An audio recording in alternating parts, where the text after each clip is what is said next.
Director general LDA Tahir Farooq की ज़ेर सदारत अहम इजलास मुनक्कद हुआ। इजलास में CEO CBD इमरान अमीन ने शिरकत की। इजलास में LDA में मुजवज़ा रीस्ट्रक्चरिंग बारे तफसीली ब्रीफिंग दी गई।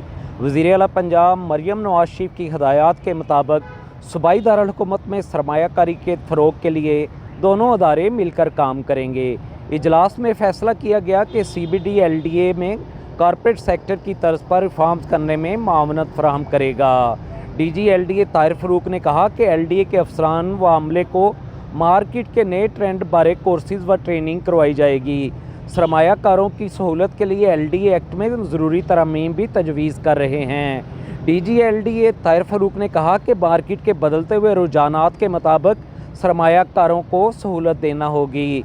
बादशाह DG LDA ताहिर फ़ारूक ने CEO CBD इमरान अमीन के हमरा वन विंडो सेल का दौरा किया।